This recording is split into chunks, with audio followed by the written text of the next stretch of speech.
welcome everybody. I would like at first he will introduce himself. It's my nice colleague Dimitri. What is your position and what is your work field? I'm a product manager in Turkey, and I was embryologist before the joined the copper surgical company. Thank you very much. Thank you. So I'm an embryologist as well. I used to work in the IVF lab for 13 years. And I'm, as Dimitri, a clinical application scientist, and I work in the region of Germany, Austria, Switzerland, and Benelux. So today we would like to show you some tips and tricks about our VitriFit. This is our vitrification carrier, an open system. And before we go into details and show you on the microscope, we would like to introduce and give you some very short, very brief information about our products. So, as you can see here, we have two new kits.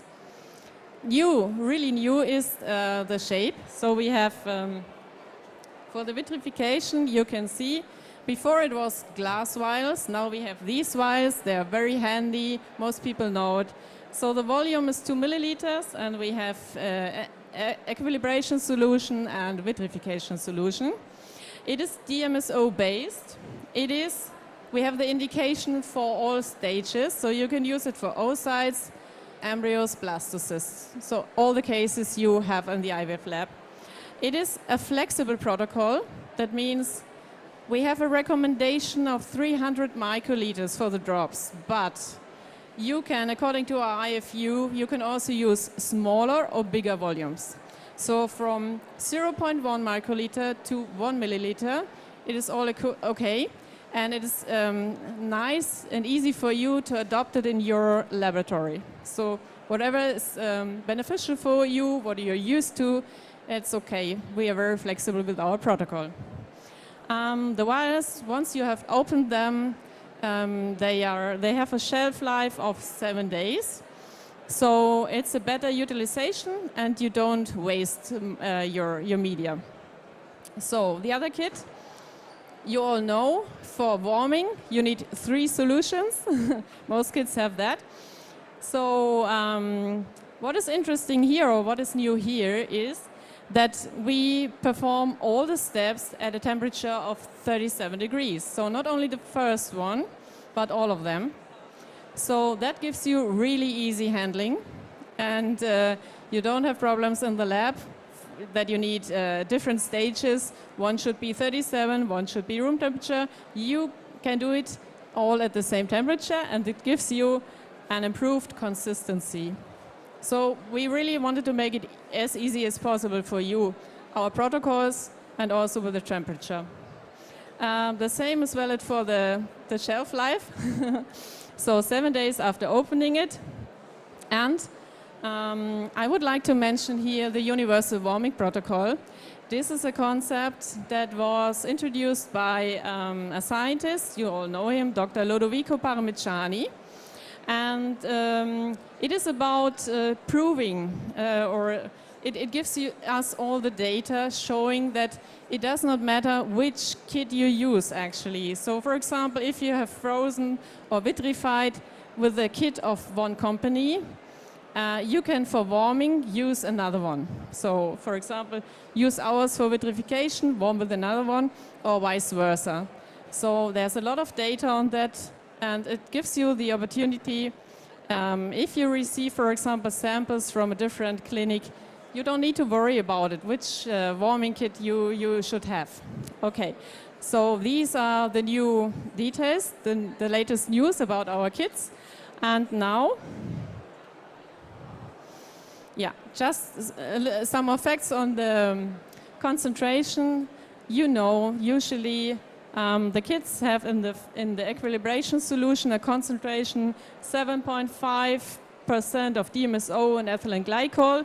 Our buffer is MOPS, and we have a protein concentration 12 milligram per milliliter.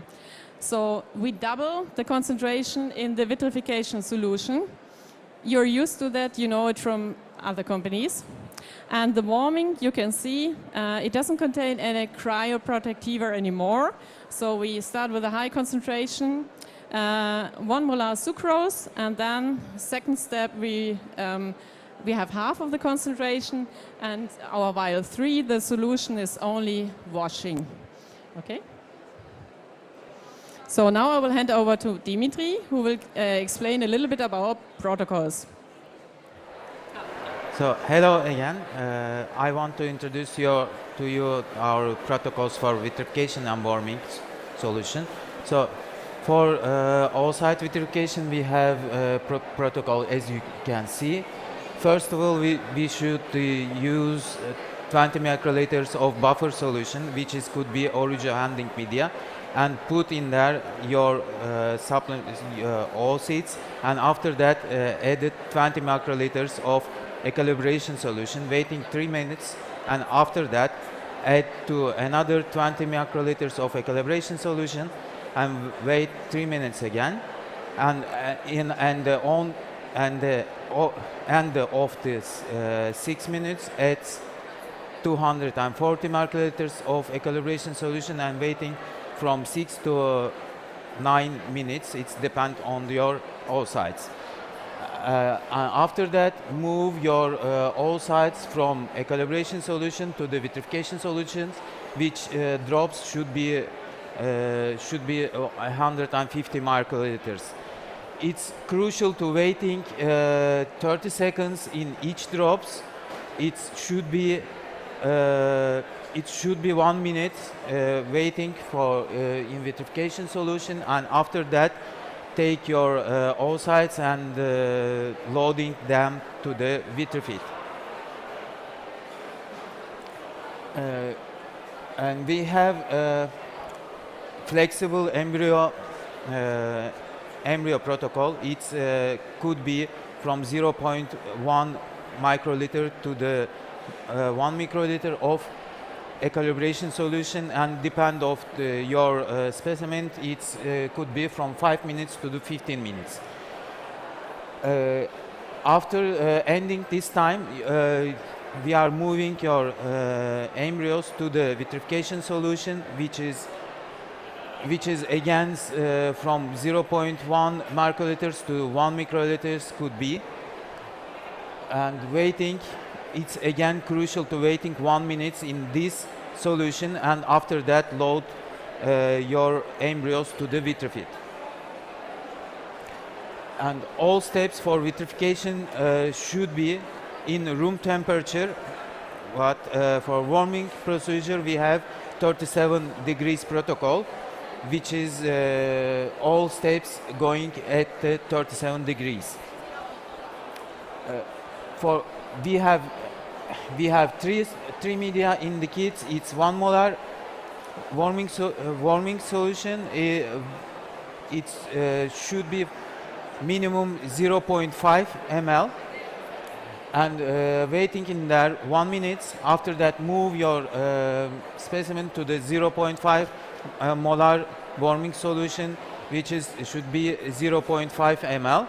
And after that, I'm waiting 3 minutes, and after that, move your embryos to the mop solution, which is a washing solution, and waiting 5 minutes in each, and these drops should be 0.25 microliters. Again, all steps for warming, it's gonna be in 37 degrees. And our product for carrier, it's VitriFit. It's up to 50% of cryo efficiency storage. It's available in 8 colors in market. We have flexible packaging and curve loading area, which is good for save the embryos. So as you can see in here, we have hexagonal the hexagonal shape, and it's the hexagonal shape. It's give you chance to do the space efficiency for storage, like my colleague shown you. Yeah, you can switch off again. Okay. So okay. Now? No? You can hear me. Okay, we just want to mention storage efficiency is really nice. As Dimitri said, hexagonal shape, you can see how many of these VitriFits fit in. So this gives you really the opportunity to save space in your storage. You can see, for example, here, there's an area, this is flattened. This allows you to put here your labeling. So you could put any kind of label, even the witnessing label. And also it gives you a kind of orientation. So because after or during the warming you would like to know where is your embryo. Is this the surface or should it be the other way around?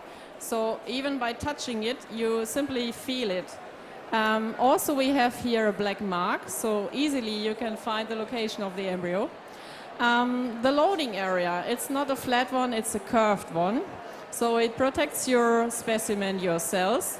And also at the tip of the loading area you have also, again a black mark, so it's very easy for you to know where to load. And it helps you also when you would like to close your VitriFit with a cap. Under the liquid nitrogen you can easily see it, so it will be clearly visible. Okay, so Dimitri is now going to show you the protocol. So as Dimitri explained before, when you have oocytes, you cannot simply put them in the equilibration solution. So they are very sensitive and they need a more gradual approach. So this is why you start. The first step would be use a buffer. So for example, the handling medium of Origio or whichever buffer you have in your lab. So it's not included in the kit because we want you to give the opportunity, use the buffer you have in your lab. You don't need any extra media. So you start placing 20 microliters in the dish. Then immediately you load your oocytes. We will see this now.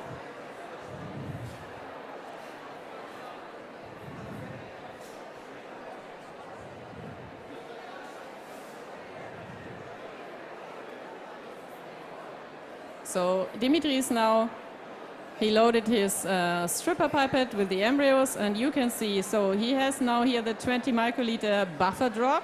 He added the embryos and the next step would be now to add the equilibration solution.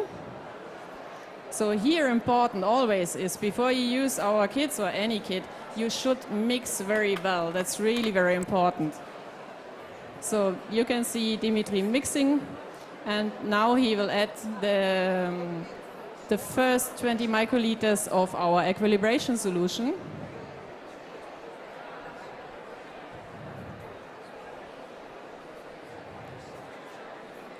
Could you see the difference in the media? You know, there's traces of different media. Okay, so the timer is set now for 3 minutes. We will not wait for that time, of course. So the next step would be again add 20 microliters of equilibration solution.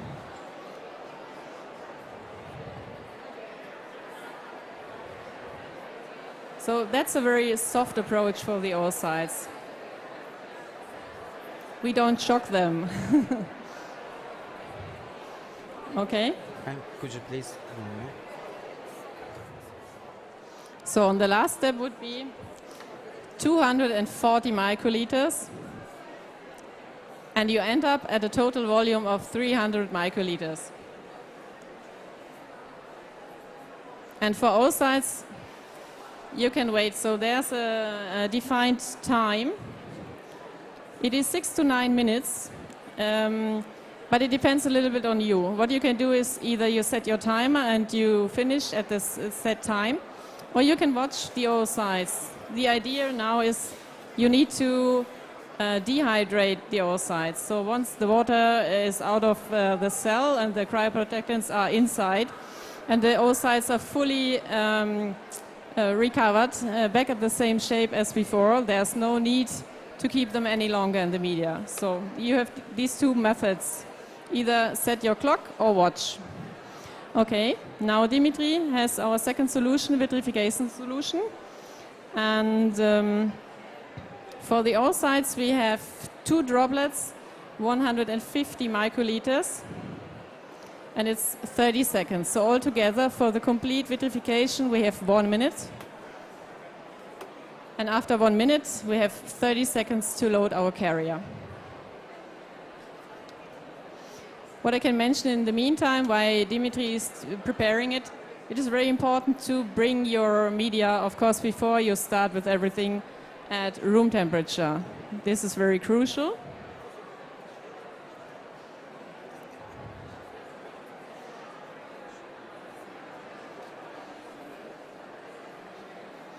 So now you can see the concentration is much higher. You can even see it here. They tend to float, so you need to keep them in focus.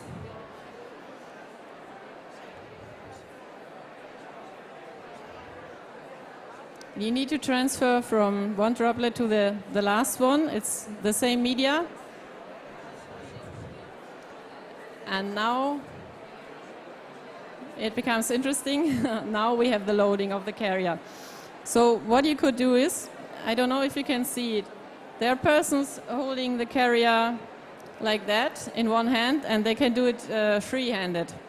If you don't like that, what you could do is, you could simply put the VitriFit on the lid of a dish, okay? But here, you need to focus. You will not be in the same focal plane. And there's a third option Dimitri is going to show you. If you have a bigger lid, what you could do is,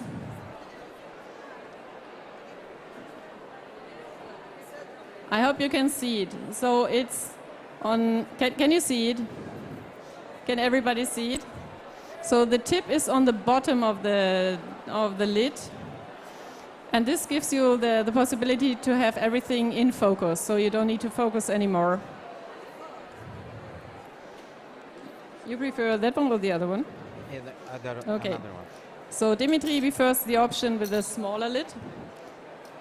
And now,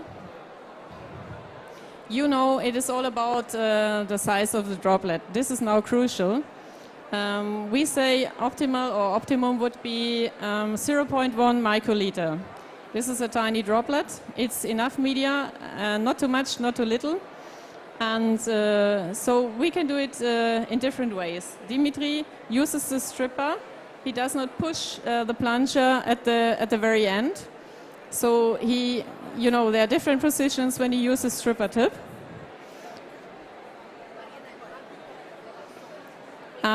You can make, so you aim to go for a small droplet of 0.1 microliters.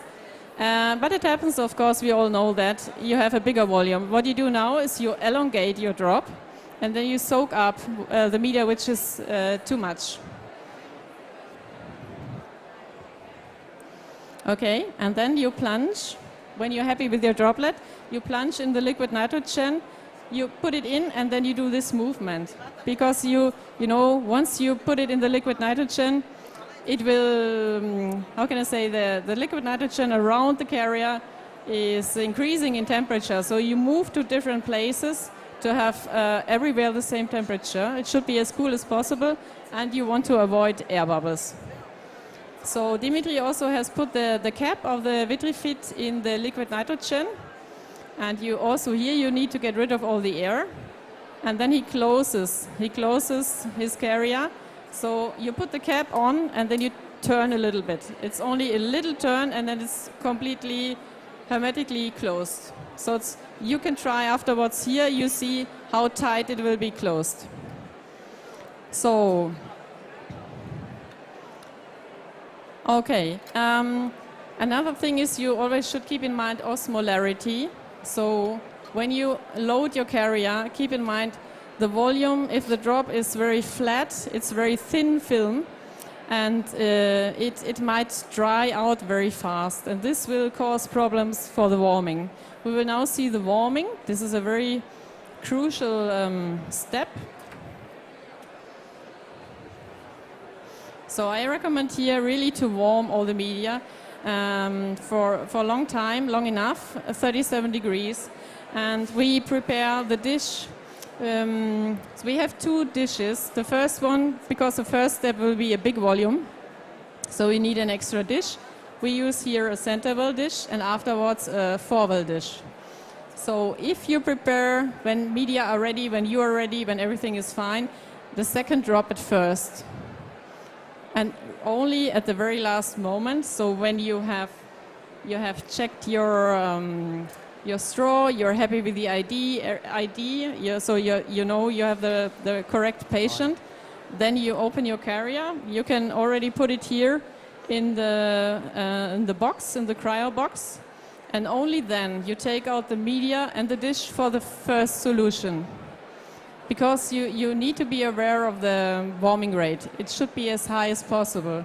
If you prepare before and you have it on your heated stage and you wait, because then you need to set your timer or do these kind of little things, you will lose temperature, and this will not give you the best warming rate. So Dimitri has prepared everything. I hope you can see it. And the very last step is now you take out the carrier. Important is here, if you do it too fast, it is like a little spoon. You will have liquid nitrogen there. And if you're too fast and bring it into the warming solution, you know, the liquid nitrogen, it will become gaseous, and it will form air bubbles. So when you see at the very first warming step air bubbles, you know you've taken over from the cryobath liquid nitrogen. So if you do the first step not too fast, yes, but not too fast, then the liquid nitrogen will evaporate. You need to get rid of the liquid nitrogen before you put the tip of the carrier in the first warming solution. This is our trick. Okay? So, yes. Good. Okay. So, thank you very much. Thank you very much.